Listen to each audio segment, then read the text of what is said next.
Hello everyone, চলে আসলো নতুন একটি মিনি ব্লগ নিয়ে। তো দেখতে পাচ্ছ রেডি হয়ে পড়েছি আমরা বেরোনোর উদ্দেশ্যে।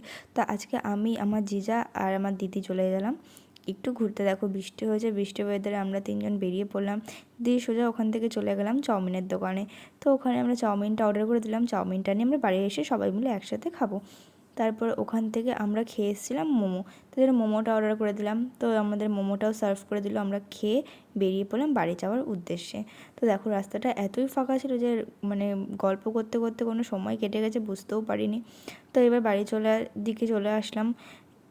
এসে চাউমিন নিয়ে বসে গেলাম। এবার আমার দিদি সবাইকে, বাচ্চা কাচ্চাগুলোকে সবাইকে দিয়ে দিল, আর আমাদেরটা আমরা নিয়ে উপরে চলে আসলাম। দিয়ে জিজার সঙ্গে সব দিদিরা মিলে গল্প করতে করতে আমাদের চাউমিনটা আমরা ফিনিশ করলাম। এদিকে তারপর বসে গেল গল্পের আসর। সবাই মিলে গল্প করতে করতে কখন যে সময় চলে গেলো কেউ বুঝতেও পারলাম না। অনেক দিন পর যেহেতু সবাই একসঙ্গে হয়েছে, তো এই গল্প নিয়ে সবাই মেতে রয়েছে। তো আজকের ভিডিওটা এটুকুই থাকলো। ভালো লাগলে লাইক, কমেন্ট, শেয়ার করো।